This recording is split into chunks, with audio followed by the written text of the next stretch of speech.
नमस्कार। विचार मंथन में आपका स्वागत है।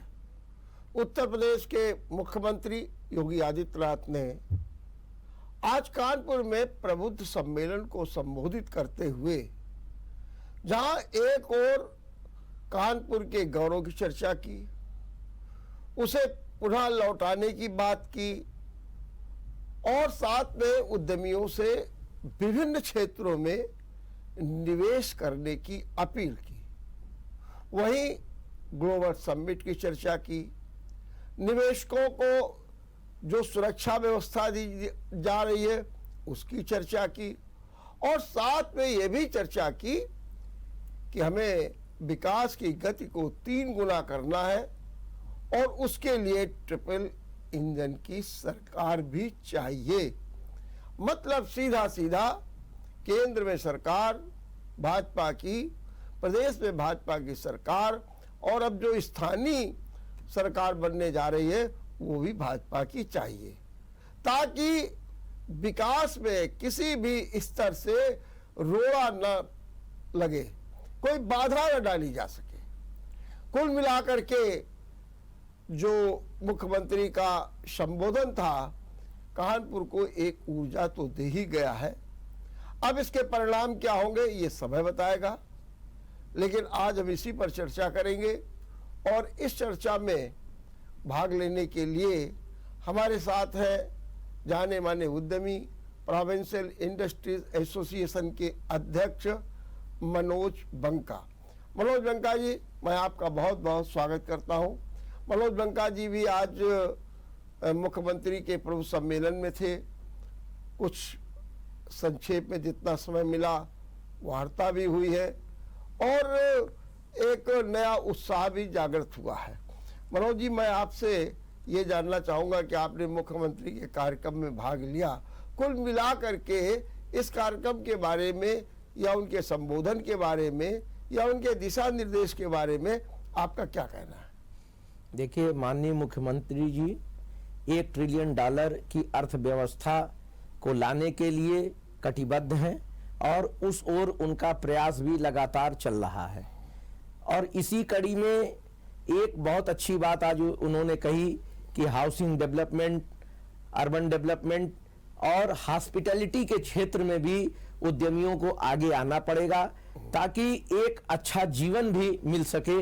और उस ओर भी उनका ये प्रयास है कि एक अच्छा जीवन मिले। इसलिए उन्होंने एक अनुरोध किया है, सभी लोगों से अनुरोध किया है कि हम लोग अभी जो ऑटोमेशंस के क्षेत्र में भी इन्वेस्टमेंट करते हैं, इंडस्ट्रियलाइजेशन के क्षेत्र में भी इन्वेस्टमेंट करते हैं, लेकिन साथ ही साथ हाउसिंग डेवलपमेंट और हॉस्पिटैलिटी और होटल और टूरिज्म को भी बढ़ावा देने की बात आज उन्होंने कही। और इस ओर हमको आगे बढ़ना होगा और तभी हमारे कानपुर का जो विकास है वो सच मायने में दिखाई देने लगेगा। ठीक बात है। बंका जी, आपने सुना और एक बात मुख्यमंत्री जी कह गए, क्योंकि ये भी है कि जब कोई बात होती है तो उसकी अतीत की भी चर्चा होती है। मुख्यमंत्री ने कहा कि 70 और 80 के दशक में कानपुर में ऐसी निगाहें पड़ गई जिससे यहाँ पर अराजकता, अव्यवस्था फैल गई और ये औद्योगिक नगर उसका शिकार बन गया। और उन्होंने ये भी कहा सीधे तौर पर, अब हम उसे वापस लाने का प्रयास कर रहे हैं और जो अराजकता और अव्यवस्था फैली उससे जो देश के 5 महानगरों में एक कानपुर नगर माना जाता था उसका भी गौरव छिन गया। ये किस संदर्भ में कहा? आप लोग तो काफी समय से देखिए, निश्चित रूप से कानपुर औद्योगिक नगरी थी और है भी, लेकिन कभी मैनचेस्टर ऑफ ईस्ट कहलाता था कानपुर। और ये सभी को पता है कि कानपुर में जो इतनी कताई मिल थी, कपड़े की मिलें थी, क्यों बंद हुई। और उसमें बहुत बड़ा कहीं ना कहीं श्रम कानून था, कुछ क्या नाम है लेबर लीडर्स थे जिनकी कुछ ऐसी गतिविधियां थी जिनके वजह से कानपुर का निश्चित रूप से गौरव प्रभावित हुआ। कहीं उसमें पूर्व की सरकारों में भी कमियां थी कि हमने उन मिलों का मॉडर्नाइजेशन नहीं किया जो भी विभिन्न कारण थे, तो जिसके कारण वो स्वरूप हमारा कहीं ना कहीं प्रभावित हुआ। तो ये कानपुर का एमएसएमई जो उद्योग था, इस गौरव को बचाए रखने में अपनी भूमिका का निर्वहन किया। तो जो उनका कहना है कि बिल्कुल सही है कि कहीं ना कहीं वो समस्याएं थी, और आज हम उद्यमियों का भी यही कहना है कि उन समस्याओं को दृष्टिगत रखते हुए यदि आगे हम लोग कार्य करेंगे तो निश्चित रूप से कि कानपुर का गौरव पुनः स्थापित होगा, और जो देश के 5 महानगर हैं उनमें हम अपने आप को स्थापित करने में निश्चित रूप से समर्थ हो सकेंगे। एक बात और आपने बहुत अच्छी बात की कि आज जो कताई मिलें थी वो बंद हो गई, और उस समय कहा यह जाता था कि 1 लाख मजदूर वहां पर काम करता था निश्चित रूप में। लेकिन अगर हम देखें तो एमएसएमई जो है बहुत तेजी के साथ कानपुर में बढ़ा है, और अगर कहा जाए तो परोक्ष और प्रत्यक्ष रूप में जो भी लेबर काम कर रहे हैं वो लगभग 1 लाख के आसपास है।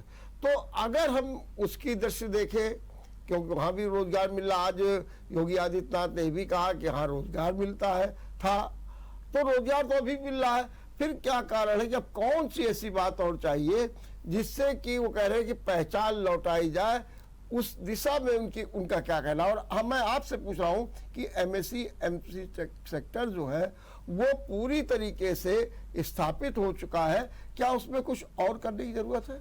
निश्चित रूप से देखिए, एमएसएमई और लार्ज सेक्टर की अपनी अलग अलग ढंग की समस्याएं होती हैं जी। एमएसएमई में जो उद्योग होते हैं वो माइक्रो, स्मॉल और मीडियम लेवल के होते हैं। माइक्रो और स्मॉल की स्थितियां होती हैं कि वन मैन शो होता है, वो सारी क्या नाम है अपने उद्योग को चलाने से लेकर के मार्केटिंग से लेकर के सभी जो कानून है उनका भी पालन उसी को करना होता है।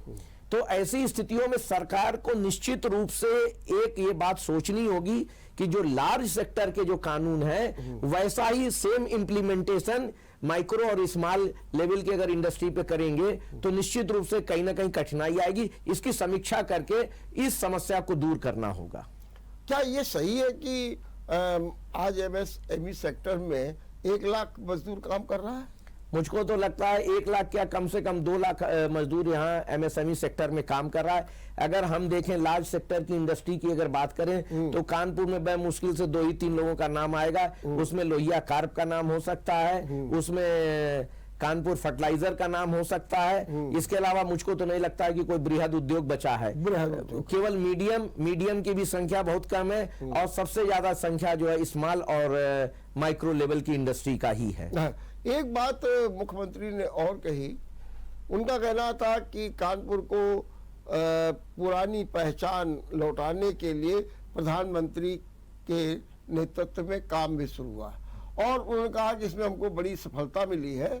और उसमें सबसे पहले उन्होंने नमामि गंगे का उदाहरण दिया, फिर उन्होंने कहा कि स्मार्ट सिटी विकसित हो रही है, उन्होंने कहा ये मेट्रो सिटी बन गई है पूरी तरीके से, और उन्होंने कहा कि इसी तरीके के और जो है योजनाएं चलाई जा रही हैं। क्या, और उसमें उन्होंने डिफेंस कॉरिडोर का भी जिक्र किया। क्या आपको लगता है ये 4 बातें जो गवर्नमेंट की ओर से चल रही हैं वो अपने उस वैभव को, कानपुर के वैभव को दिलाने में पर्याप्त है, या इसमें और कुछ करने की जरूरत है? देखिए, ये तो जो डिफेंस कॉरिडोर की स्थापना की जा रही है जी, निश्चित रूप से ये एक बहुत अच्छी योजना है। और सबसे अच्छी बात ये है कि हम कानपुर वाले ऐसी जगह पर स्थापित हैं जहां पर eastern western dedicated freight corridor भी गुजर रहा है, हमारे नेशनल हाईवेज यहां से गुजर रहे हैं। इसके साथ ही साथ पहले से ऑलरेडी हमारी डिफेंस सेक्टर में यहां पर काफी कुछ एंटरप्रेन्योरशिप भी है लोगों की, और आगे यहां पर इंडस्ट्री भी लगी हुई है। इसमें आवश्यकता ये है कि जब एक बड़ा उद्योग यहां पर आकर के स्थापित होगा, जैसे कि 1978-80 में एलमेल की यहां पर स्थापना हुई थी, तो उसके पीछे पीछे हमारे पनकी औद्योगिक क्षेत्र में कम से कम 150 से 200 एंसेलरीज लग गई थी।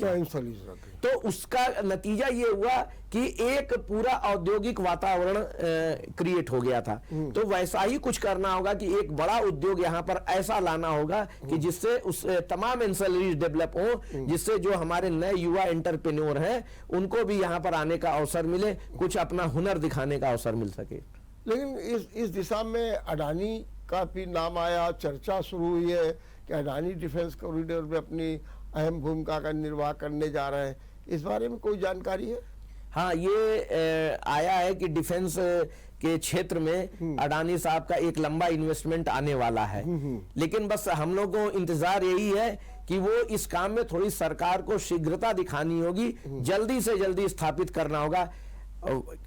इसलिए भी आवश्यकता है कि आज युवाओं की संख्या हमारे देश में लगभग जो 65% आबादी है युवाओं की है, और इन युवाओं को कहीं ना कहीं हमको रोजगार देना होगा, क्योंकि ये जो एज होती है, एक अगर हम सकारात्मक दिशा में लेकर के चले जाएं तो सकारात्मक परिणाम आ सकते हैं, नकारात्मक दिशा में अगर उनको हम लेके चले जाएं तो नकारात्मक परिणाम आ जाते हैं। तो उनके हुनर का हमको जल्द से जल्द उपयोग करना है। उसमें हमारी जो सरकार की प्रतिबद्धता है, उसमें अफसरों को अपना ये सोच देना पड़ेगा कि ये प्रदेश और देश हमारा है, हमको इसको कैसे आगे लेके जाना है। मुख्यमंत्री जी की जो परिकल्पना है वो तो बहुत बेहतरीन है, लेकिन अफसरों को इस ओर विशेष ध्यान देना होगा कि उसमें कहीं पर भी अगर कोई अवरोध आता है तो उसका निराकरण तत्काल कराने का उनको व्यवस्था करनी होगी। मुख्यमंत्री जी तो कहते हैं कि हमने वन विंडो सिस्टम लागू कर दिया है, 350 प्रकार के सारे काम वहां से हो सकते हैं। दूसरा उनका ये भी कहना है कि 12-13 दिसंबर को फिर ग्लोबल समिट हो रहा है, इसके पहले भी हुए हैं, और हम लगातार जो इन्वेस्टर्स हैं उनको पूरी सुरक्षा भी दे रहे हैं। तो क्या आप लोगों के हिसाब से जो गति होनी चाहिए या गति पकड़नी चाहिए उद्योग जगत को और रोजगार के अवसर बढ़ने चाहिए, वो नहीं हो पा रहे? और क्या उसमें आप सबसे बड़ी बाधा सिर्फ जो है अफसरों को मानते हैं कि या कोई नीतिगत भी ऐसे मामले हैं आप लोग सोचते हैं कि अगर ऐसा हो जाए तो काम बन जाए? देखिए, दोनों ही बातें हैं, नीतिगत भी है क्योंकि नीति का निर्धारण करने वाले ही अफसर होते हैं। वो कहीं ना कहीं उसमें एक आध ऐसे लेकुना पैदा कर देते हैं कि उनकी जी हुजूरी के बिना काम नहीं चलता है। मैं आपको निवेश मित्र की बात करूं, जिसको सिंगल विंडो स्कीम या एक पोर्टल की बात कही गई है कि उस पर हमको जो भी एनओसीज चाहिए, जो भी हमको कंसेंट चाहिए, जो भी हमें आवश्यकता है, वो हम उस पर जा सकते हैं। लेकिन समस्या ये आती है कि जब हम निवेश मित्र के पोर्टल पर जाते हैं तो उसमें कई ऐसी जटिलताएं आ गई हैं, और बार बार हम लोग समय समय पर उद्योग बंधु के माध्यम से, प्रदेश स्तरीय उद्योग बंधु के माध्यम से, औद्योगिक विकास आयुक्त के माध्यम से इन चीजों को रखते हैं कि ये जो जटिलताएं हैं उन जटिलताओं को दूर करें, क्योंकि उसमें ऐसी चीजें हैं, मुझको कई बार ये समझ में आता है जो उनको आवश्यकता भी नहीं है और वो इंफॉर्मेशंस मांगी जाती हैं। और कई बार ये भी होता है, इनके कुछ 2-4 ऐसा भी लगता है कि कुछ एक्सपर्ट बैठे हुए हैं, उनके पास जाइए वो भर देते हैं। भाई, ऑनलाइन व्यवस्था का अर्थ ये हुआ कोई भी व्यक्ति आसानी से अपने से घर पर बैठ करके ऑनलाइन का उपयोग कर सके। तो कोई भी ऑनलाइन की जो प्रक्रिया है उसको थोड़ा जटिलताओं से दूर करना होगा, सरल ऑनलाइन प्रक्रिया होनी चाहिए। लेकिन मनोज जी, अगर देखा जाए तो मुख्यमंत्री काफी इस समय सक्रिय हैं, लगातार बात कर रहे हैं। आज लखनऊ में भी उन्होंने उद्यमियों से बातचीत की और निश्चित रूप से आप लोगों से भी कहीं बातचीत। क्या आप लोग ये जब मुद्दे उठाते हैं तो उस पर क्या रिएक्शन रहता है मुख्यमंत्री तो काफी सक्रिय है। देखिए, मुख्यमंत्री जी संज्ञान में लेते हैं और संज्ञान लेने के बाद संबंधित विभाग को भी वो भेजते हैं। लेकिन वही बात आई कि हमने अभी कहा कि जो अफसर हैं उनको उसमें तत्परता दिखानी होगी। अभी एक संज्ञान में आया है, कुछ फायर का कानून बनने जा रहा है। अच्छा। तो उस कानून में सीएफओ और फायर अफसर्स को कुछ ज्यादा अधिकार दिए जाने की बात है। देखिए, कानून वो बनना चाहिए कि जो हर व्यक्ति आसानी से उसको लागू कर सके। आज अगर हम फायर की एनओसी की बात करें तो हम आज फायर की एनओसी को ही आसानी से नहीं ले सकते हैं। तो मेरा इसमें बार बार यही सबमिशन होता है कि अगर छोटा उद्योग है तो उसकी परेशानियां अलग है, बड़ा उद्योग है तो उसकी परेशानी अलग है। उसके बाद वो उद्योग कैसा हैजार्डस है, कैसा वहां पर डेंजरस है, उसके अकॉर्डिंग ये सारे रूल्स को बनाना चाहिए। कई बार 600 मीटर के भी प्लाट के लिए भी वही नियम बना दिए जो 2000 और 10,000 मीटर के लिए भी। तो ये बात इनको सोचनी होगी कि हम कैसे इसको करें। एक तरफ हम क्या नाम है, हमारे पास जमीन की उपलब्धता की कमी है, हमें वर्टिकल जाना चाहिए, तो और एक तरफ क्या नाम है फायर के ऐसे ऐसे नॉर्म्स, ऐसे ऐसे नियम बन जाते हैं कि जो 2005 के पहले के उद्योग लगे हुए वो उसको पूरा नहीं कर सकते हैं, क्योंकि 2005 के पहले कुछ और नियम, तो 2005 के बाद कुछ और नियम हुए और अब और कुछ होने जा रहे हैं। तो उनका जब नियम बने तो उसमें इन तीनों बातों को समाहित करते हुए, पुरानी बातों को भी दृष्टिगत रखते हुए, वर्तमान बातों को भी दृष्टिगत रखते हुए तब उसके कानून को बनाया जाए। वरना एक तरफ अगर हम इंस्पेक्टर राज को समाप्ति की बात कर रहे हैं तो दूसरी ओर ऐसा कहीं ना हो कि इंस्पेक्टर राज बढ़ जाए। लेकिन मनोज जी बताइए कि इतने सबमिट हो रहे हैं तो जो सबमिट का आउटपुट होना चाहिए, हम लोग आम जन जो महसूस करते हैं कि अब तक फैक्ट्रियां लग जानी चाहिए थी, काम हो जाना चाहिए था, सब कुछ होना चाहिए, लेकिन हम लोगों को नहीं दिखाई देता। क्या आपको ये लगता है कि इसका एक लंबा प्रोसेस होता है और इस लंबे प्रोसेस के कारण विलम्ब होता है, और अभी सबमिट जो हो रहे हैं लगातार उनका जो आउटपुट या जो उनकी उपलब्धियां हैं उनको आने में भी समय लगेगा, या आप ये मानते हैं कि ठीक है एमओयूज हो रहे हैं, सब कुछ हो रहे हैं, लेकिन उनमें जो गति होनी चाहिए वो नहीं है? बिल्कुल निश्चित रूप से कि प्रयास किया जा रहा है, और ये जो प्रयास है, लेकिन अभी मैंने एक बात कही कि समय बदल रहा है। हम जिस टेक्नोलॉजी को लेकर के आते हैं, अगर उसको समय से उस टेक्नोलॉजी पर अगर नहीं काम कर पाए तब तक, अगर 5 साल का मैंने समय बिता दिया, वो टेक्नोलॉजी तब तक ऑब्सोलीट हो चुकी होती है। वो समय नहीं रहा कि जब हम एक बार एक मशीन लगा लेते थे और 20 साल तक उसको हम चलाते रहते थे।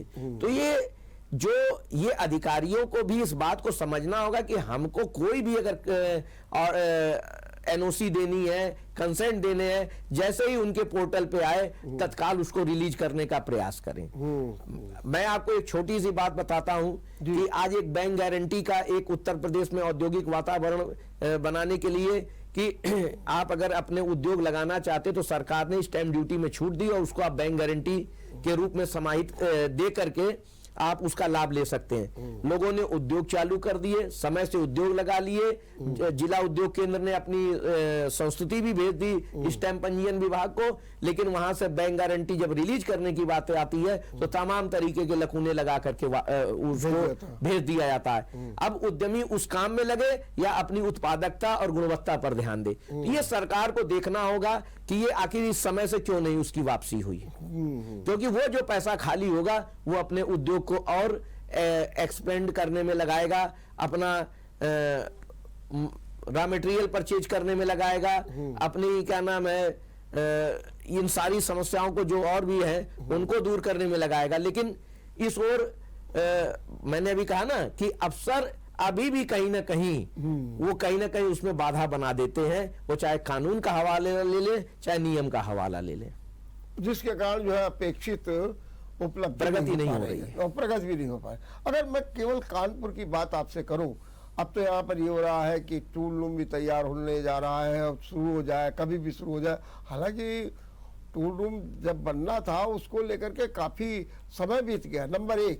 नंबर 2, अब फ्लैटेड फैक्ट्रीज की भी बात की जा रही है, होजरी को भी बढ़ावा दिया जा रहा है। क्या आपको लग रहा है कि कानपुर में एमएसएमई का एक अच्छा माहौल बन गया है और उस माहौल से जो मुख्यमंत्री चाहते हैं कि कानपुर का गौरव लौटे, तो उसमें सहायक होगी एमएसएमई सेक्टर? बिल्कुल एमएसएमई सहायक होगी। अभी आपने कहा कि हमारा टूल रूम बन रहा है। हाँ, टूल रूम को बनते बनते 7 वर्ष हो गए। 7 वर्ष हो गए, वही मैं कह रहा था। तो ये अब आप ये सोचिए, जो टूल रूम बन रहा है उस टूल रूम में जिस टेक्नोलॉजी की मशीन आकर के उन्होंने बनाया होगा डीपीआर, जब तो जिस क्वालिटी की जिस टेक्नोलॉजी की मशीन 7 साल पहले उन्होंने सोचा होगा, और जब तक 10 साल मतलब कुल ये समय 10 साल का एक पीरियड निकल जाएगा डीपीआर जो बनाया था उस टेक्नोलॉजी का, तो मुझको लगता है कि कहीं ऐसा ना हो कि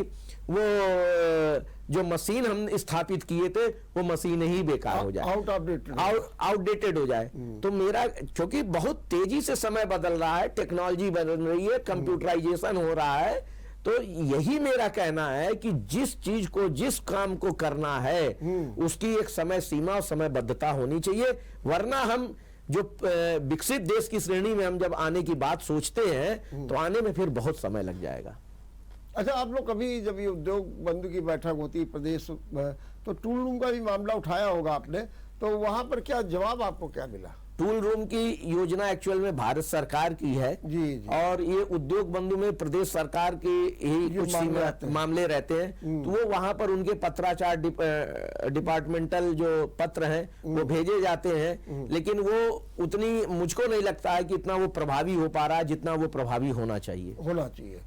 दूसरी चीज जो ये फ्लैटेड फैक्ट्रीज की बात हो रही है, ये बहुत अच्छा कंसेप्ट है। हाँ। ये बहुत पहले लागू होना चाहिए था। तमाम ऐसे छोटे छोटे उद्यमी हैं जो हो सकता है कि एक बड़ा प्लाट न ले पाए, लेकिन अगर उनको रेंट पर वो स्थान मिल जाएगा, फ्लैटेड इंडस्ट्री के रूप में एक इन्वेस्टमेंट से वो अपना एक छोटा सा उद्योग स्थापित करने के लिए खरीद लेंगे और उनको कंसेंट लेने में और एनओसीज लेने में डिफरेंट विभाग से उसमें आसानी होगी, साथ ही साथ बैंक से लोन में भी उनको आसानी मिलेगी। तो ये कंसेप्ट तो बहुत अच्छा कंसेप्ट है और मुझको लगता है कि जैसे अभी तक अन्य प्रदेश में ये लागू था और इस प्रदेश में भी अब लागू हुआ है और प्राइवेट सेक्टर में भी क्या नाम है, सरकार ने जो नीति बनाई है उसमें भी अगर कोई आता है तो उसमें भी उन्होंने 50% की छूट देने की बात कही है।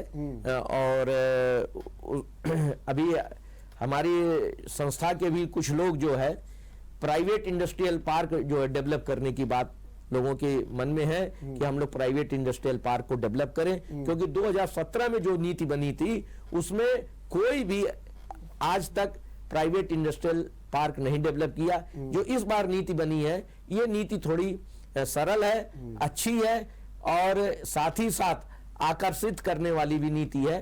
तो हमें लगता है कि इस बार जो नीति बनी है कुछ प्राइवेट इंडस्ट्रियल एरिया में पार्क जो है बनेंगे, प्राइवेट इंडस्ट्रियल पार्क बनेंगे। और इसमें जो अभी जो नई नीति आई है औद्योगिक, और उसमें तो बहुत ही ये भी कहा जा रहा है कि सब विभाग दिखाए गए हैं आप लोगों को, तो कुल मिलाकर के आप इसे कितना अपने उद्योग जगत के लिए हितकर मानते हैं? क्या उस दिशा में काम शुरू हो गया है कि अभी फाइलों में ही चल रहा है या अभी उसकी नियमावली ही बन रही है? क्या उसमें प्रगति हो रही है?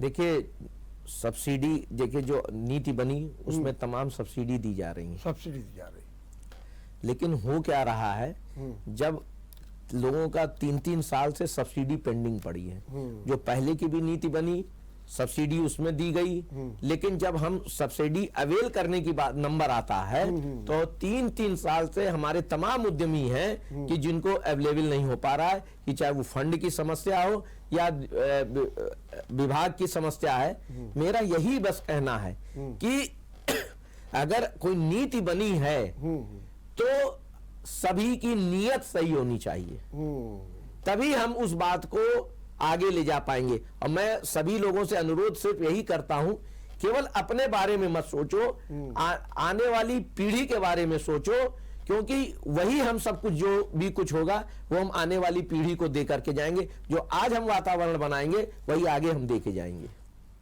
लेकिन ये तो मान करके ही लोग चल रहे हैं कि औद्योगिक वातावरण तो योगी सरकार में बना है।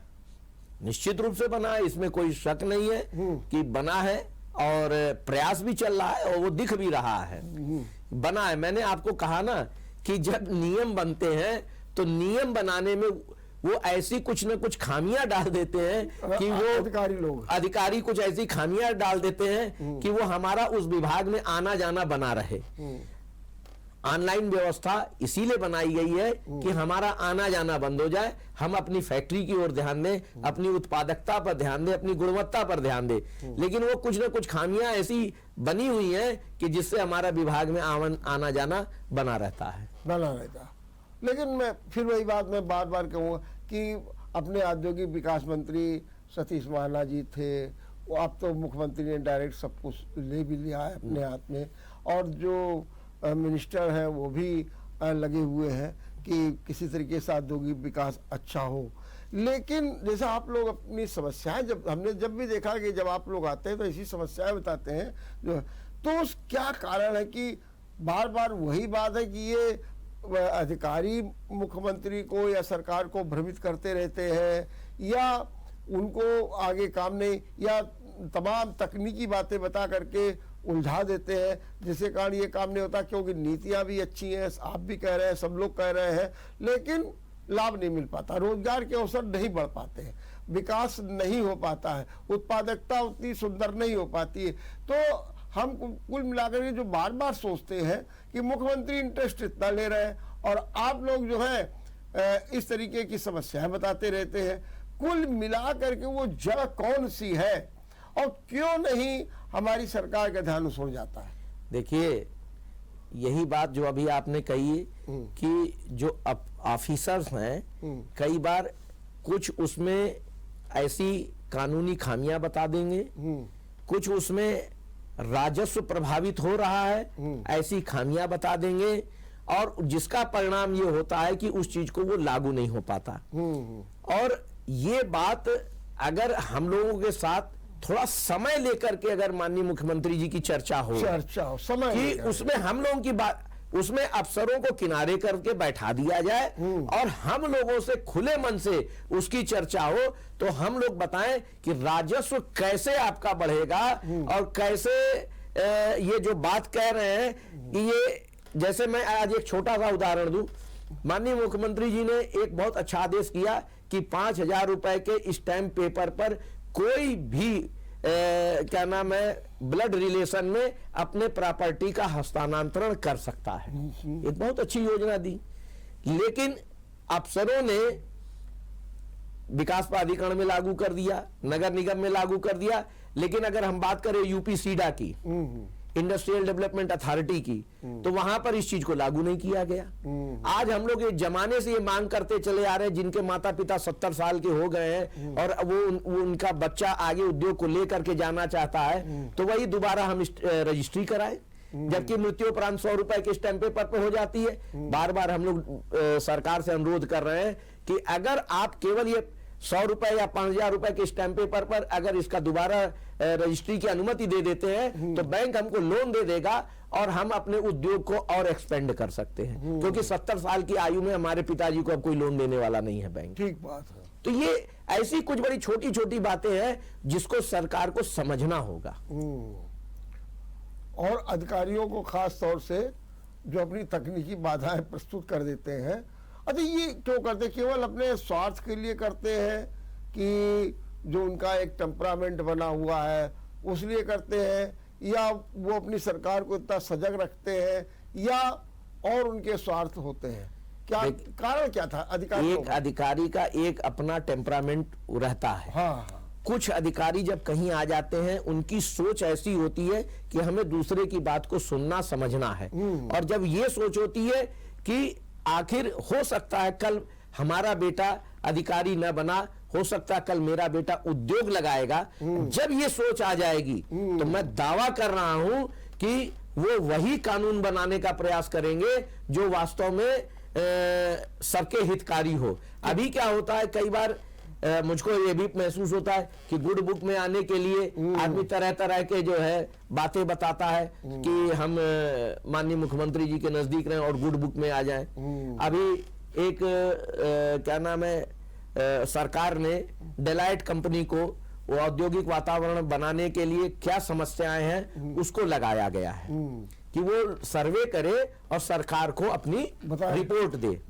लेकिन मैं ये महसूस कर रहा हूं कि उस कंपनी वो सर्वे करेगी, कितने लोगों से सर्वे करी होगी, वो एक बार आई होगी, 10 लोगों से पूछ करके चली जाएगी। लेकिन अगर एसोसिएशन के लोगों के साथ बैठे और समझे और कोई नीति और ड्राफ्ट तैयार करने के पहले हम लोगों के समक्ष रखे कि ये हमने तैयार किया, इसमें ये आप लोग देखें ये क्या खामियां हैं, इसको कैसे दूर किया जाए, तब मुझे लगता है कि वास्तव में जो वो नीति तैयार होगी, कायदे की नीति तैयार होगी। वरना एक प्रैक्टिकल व्यक्ति और एक थ्योरेटिकल व्यक्ति के सर्वे में जमीन आसमान का अंतर होता है। लेकिन एक ये अधिकारी ये भी कहते हैं कि हम सब कुछ करते हैं, लेकिन जब हम जनता के बीच में जाते हैं, उद्यमियों के बीच में, उनके विभिन्न गुट होते हैं, उनके विभिन्न स्वार्थ होते हैं, फिर खींचतान शुरू हो जाती है और बहरहाल काम नहीं हो पाता है। देखिए, क्यों कहते हैं ये वो कुछ भी कहते रहे, इंडस्ट्रीज के बीच में कोई भी मतभेद नहीं होता है। हर इंडस्ट्री एसोसिएशन वाला, क्योंकि वो इतने विभाग 27 डिपार्टमेंट से जूझ रहा होता है, तो वो एक एक बारीकियों को जाता है, उसको राजनीति से कोई लेना देना नहीं होता है, वो कानून की बारीकियों के अंदर गहराई तक जाता है। और ये कहीं पर भी गुटबाजी जैसी कोई चीज नहीं होती। गुटबाजी व्यापार मंडल में हो सकती है क्योंकि उनको बहुत सारे विभागों का सामना नहीं करना है, लेकिन 27 डिपार्टमेंट को एक उद्योग को सामना करना पड़ता है, तो वो इस किसी राजनीति में नहीं पड़ता है, बल्कि कानून की बारीकियों में जा करके वो इतनी समीक्षा करता है, खुद समीक्षा करता है, और उसके बाद उसको चाहता है कि इन समस्याओं को दूर किया जाए। चलिए, हम यहाँ पर एक छोटा सा ब्रेक लेंगे और ब्रेक के बाद करेंगे कानपुर की चर्चा। ब्रेक के बाद आपका एक बार फिर स्वागत है। हम चर्चा कर रहे हैं उद्योग नीति की, उद्योग के विकास की, उद्योग के गुणवत्ता की। और जब ये दावे किए जाते हैं कि वातावरण बन गया है, लेकिन जब तक उसका कोई आउटपुट नहीं आता अच्छा, तब तक आदमी निराश ही दिखाई देता है। आज हम इसी पर चर्चा कर रहे हैं। जो बातें अभी मनोज बंका जी बता रहे थे, बिल्कुल व्यवहारिक, क्योंकि इन लोगों को रोज जूझना पड़ रहा है उनसे।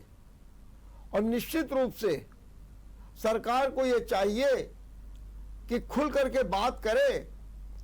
और मैंने देखा है, सरकारें दो प्रकार की भी होती है। एक सरकार, वो फाइल भेज दी गई, रिपोर्ट मांगी गई, अधिकारी ने बढ़िया सा एक पैराग्राफ लिख दिया, तमाम बिंदु बता दिए, धाराएं बता दी, और सरकार जो है दुबक सी जाती है। एक वो सरकार होती है जब इस तरीके के बातें आती है, वो कहते हैं सरकार हम कि तुम, हम जो कर रहे हैं वो करो, तो फिर रूप बदल जाता है। अब सरकार अपनी चल रही है, लेकिन मेरा एक और भी है, सरकार ये से नारे भी निकलते हैं। जैसे हमारे मुख्यमंत्री 1 डिस्ट्रिक्ट 1 प्रोडक्ट की बात करते हैं और कहते हैं कि जब मैं विदेश जाता हूं या किसी को गिफ्ट देने जाता हूं, तो फिर मैं कन्नौज की याद करता हूं, मैं भदोही की बात करता हूं और लेकर के जाता हूं। वही हमारे प्रधानमंत्री स्टार्टअप की बात करते हैं, वोकल फॉर लोकल की बात करते हैं।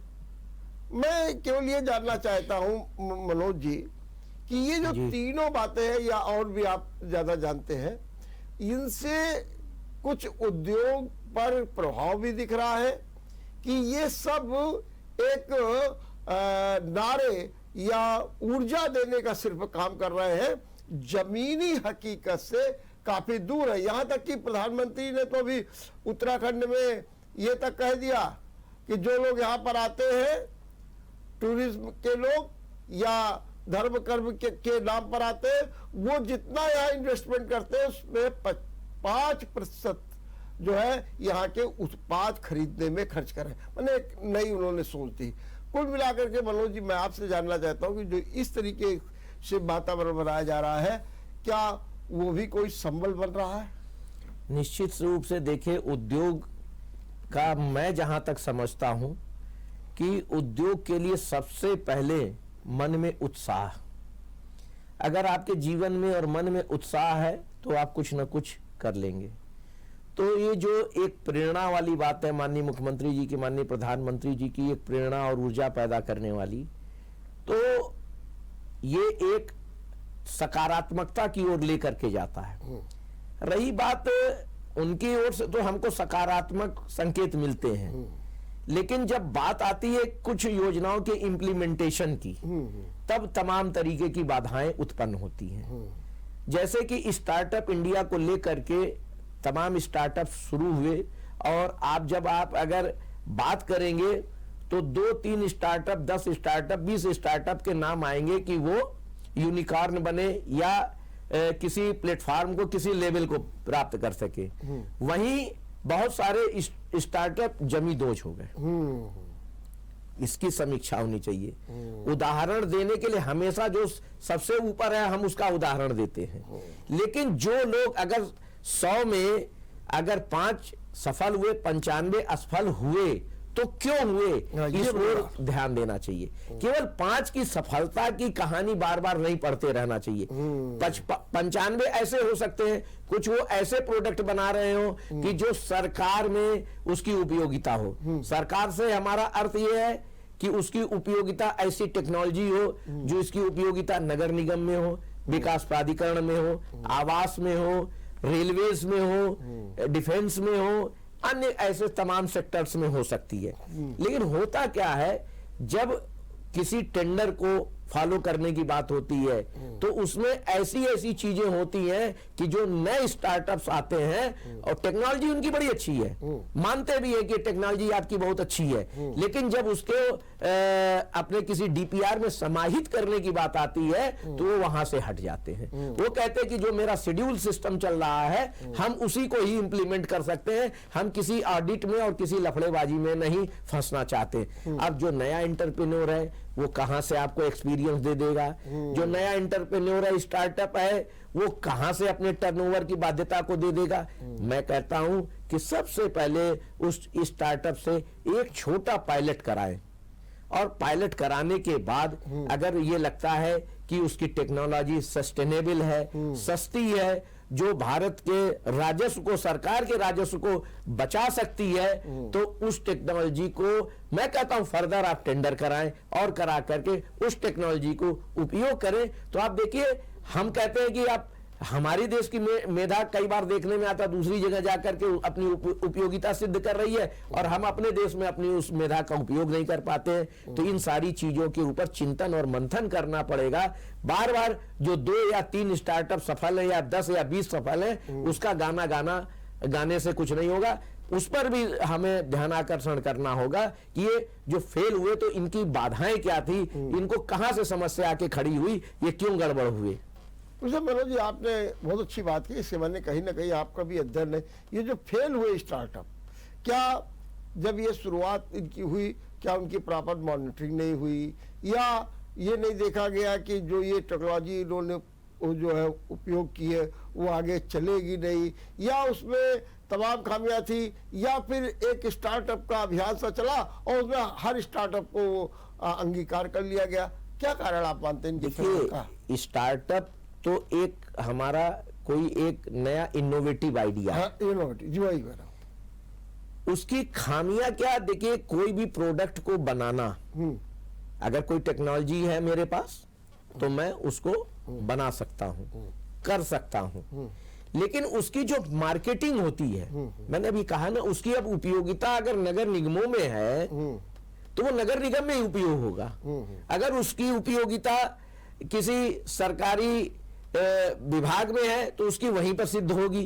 तो ये तो देखिए टेक्नोलॉजी है, और जहां पर उसकी उपयोगिता है, क्योंकि प्रोडक्ट बनाना, उसके बाद अगर मेरे पास टेक्नोलॉजी है, बनाना कोई बहुत बड़ी बात नहीं है, लेकिन उसकी मार्केटिंग एक बहुत बड़ी कठिनाई होती है। मैं बात एंड यूजर्स की कर रहा हूं कि एंड यूजर्स तक पहुंचने में उसको क्या कठिनाई आई है, इसकी ओर देखना होगा सरकार को कि उस प्रोडक्ट को हम उस एंड यूजर तक पहुंचाने में उसकी मदद कैसे कर सकते हैं, इस पर चिंतन करना। बहुत अच्छी बात की। आज मुख्यमंत्री ने जो बात की वो इन्वेस्टर्स के लिए कहा, और कहा कि इन्वेस्ट की कानपुर में बहुत संभावना है। अगर हम यूं देखें तो जो यहाँ का इन्वेस्टर्स रहा है उसने एमएसएमई सेक्टर्स को बढ़ावा दिया। मैं ये भी मानता हूँ कि यूनिवर्सिटीज़ और शिक्षा में भी बढ़ावा दिया, जो है 10+2 की शिक्षा को बढ़ावा दिया। मैं ये भी मानता हूँ कि जिस तरीके के जो अन्य कार्य हुए, मैंने स्वास्थ्य के क्षेत्र में वहाँ पर भी बढ़ावा दिया। कभी कभी तो ये कहा जाने लगा कि ये कानपुर शिक्षा का हब बनने जा रहा। मैं आपसे जरा जानना चाहता हूँ कि जो कानपुर का इन्वेस्टर्स है वो क्या सोचता है, और उसे कहाँ ये संभावना ज्यादा दिख रही, या फिर वो समय के अनुकूल कि भाई चलो अब शिक्षा है, देखा कि वो सेल्फ फाइनेंस वाला आया तो फटाफट लोगों ने शुरू कर दिया। क्या वो भरपूर न दे करके क्या सामयिक इन्वेस्टर्स हैं और उसकी सोच क्या है, मैं आपसे ये जानना चाहता हूँ।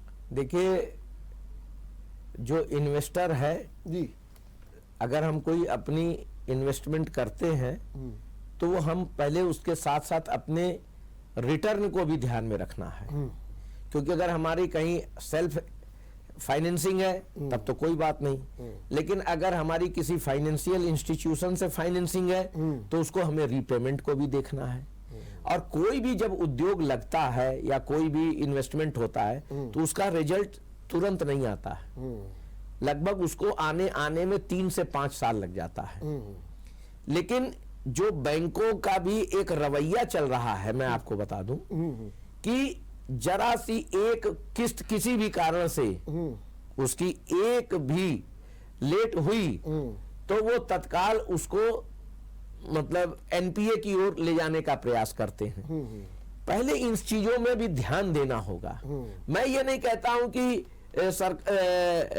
इस ओर ध्यान इस तरीके से देखे कि उसके ऊपर इतनी बंदिशें न लगा दे कि वो उसका टोटल फोकस उस पर चला जाए, अपने प्रोडक्ट से दिमाग उसका हट जाता है। तो ये इस बात को ध्यान रख करके ये इन्वेस्टर इन्वेस्ट करता है कि हमारे पास कितनी व्यवस्था है, कितना हमारे पास रीपेमेंट की व्यवस्था है। कई बार ऐसी स्थितियां होती, मार्केट नहीं साथ देता है, तो कई बार आदमी सोचता है कि जल्दी से इन्वेस्ट करो और जल्दी से इन्वेस्ट करके बाहर भी निकलो। तो और कई बार योजना बनाता है, लेकिन मालूम है कि 3-4 महीने बाद मार्केट की स्थितियां विपरीत हो गई, तो वो अपने आप को विड्रॉ भी करता है।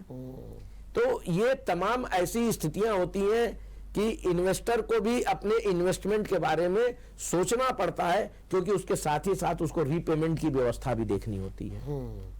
लेकिन क्या आपको लगता है कि इन्वेस्टर्स तो जो कानपुर में रहे उन्होंने तात्कालिक लाभ देखा और वो एक मानक नहीं तैयार कर पाए? स्कूल तो यहाँ खुले, यहाँ पर टेक्निकल एजुकेशन भी खुली, और फिर एक ऐसा समय आया कि वो बंद भी होने लगे। जो जिस तरीके से आप देख रहे होंगे कि यहाँ पर नर्सिंग होम बने, उनकी क्या स्थिति है।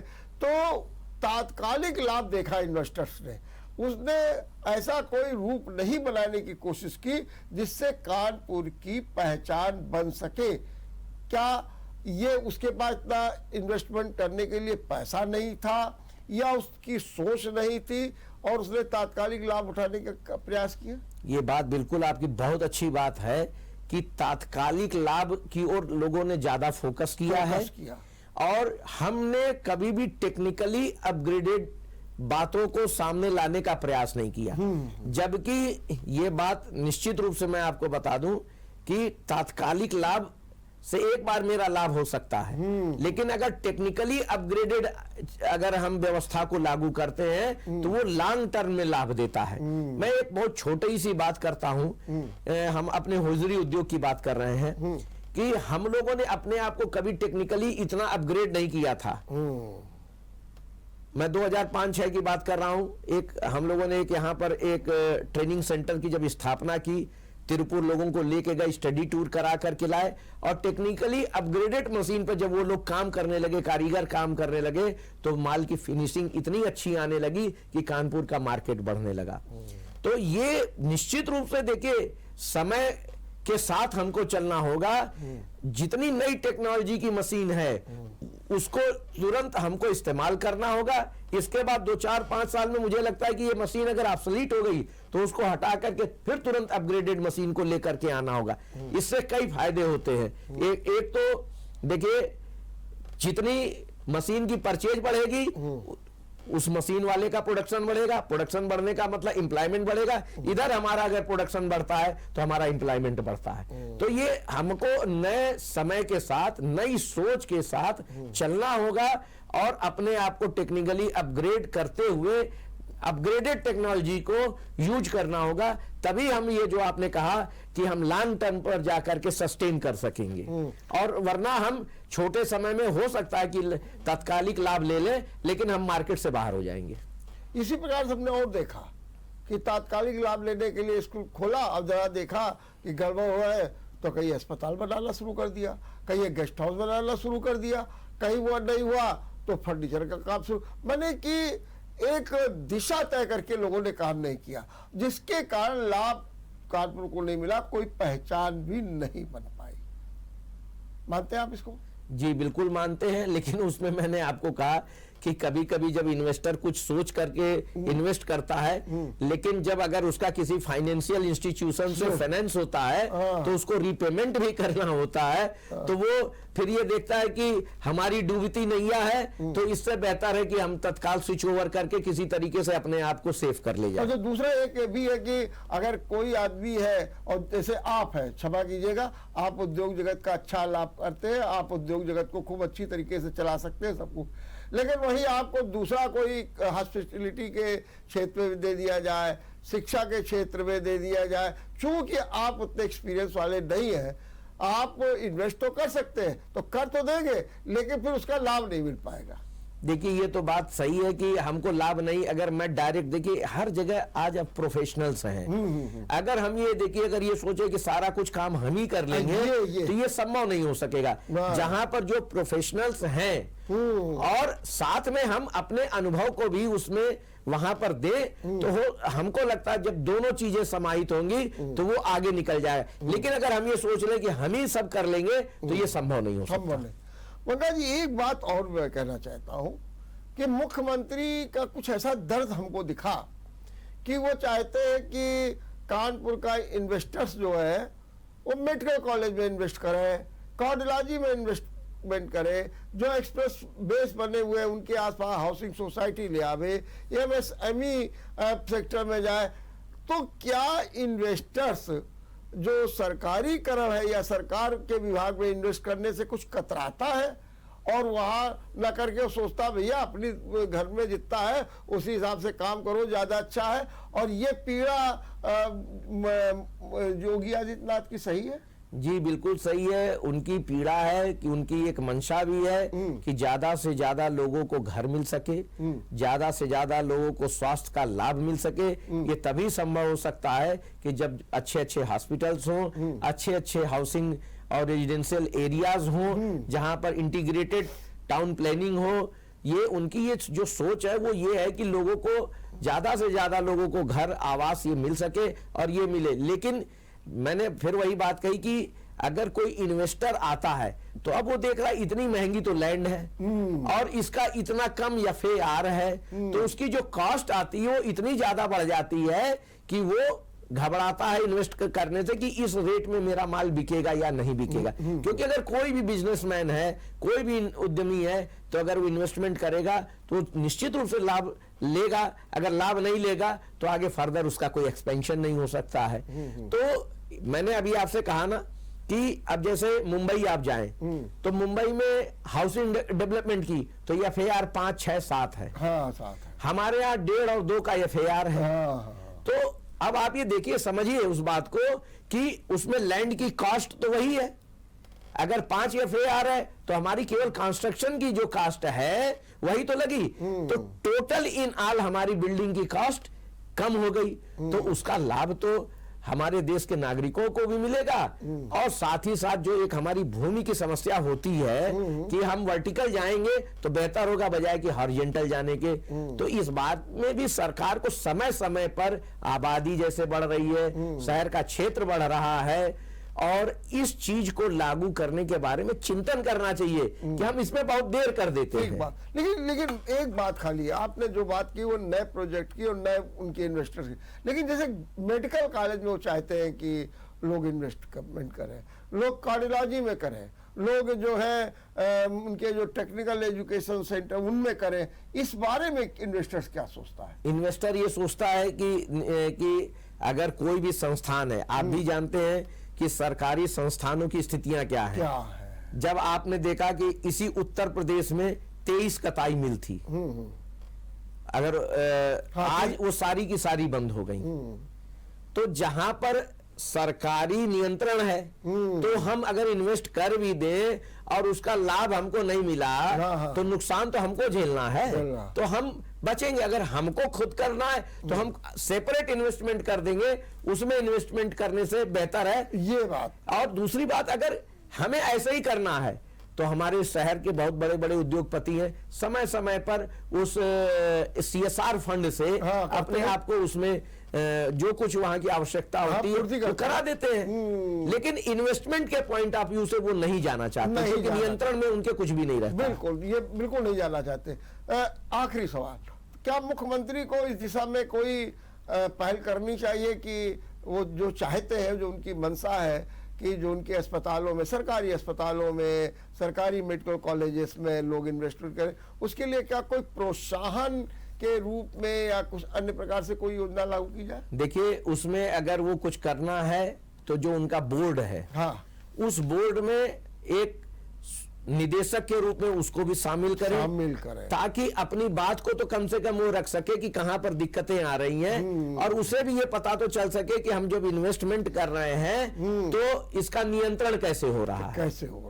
तो हो सकता है कि आने वाले समय में जब उसे ये लगेगा कि मैं भी उसका एक छोटा सा पार्टनर हूं, तो हो सकता है कि आगे वो इन्वेस्टमेंट करने आए। लेकिन ऐसे कोई नहीं आएगा, वो तो CSR के माध्यम से तो कर सकता है, लेकिन एज ए इन्वेस्टर नहीं आएगा। बहुत सही बात आपने कही, बहुत सही।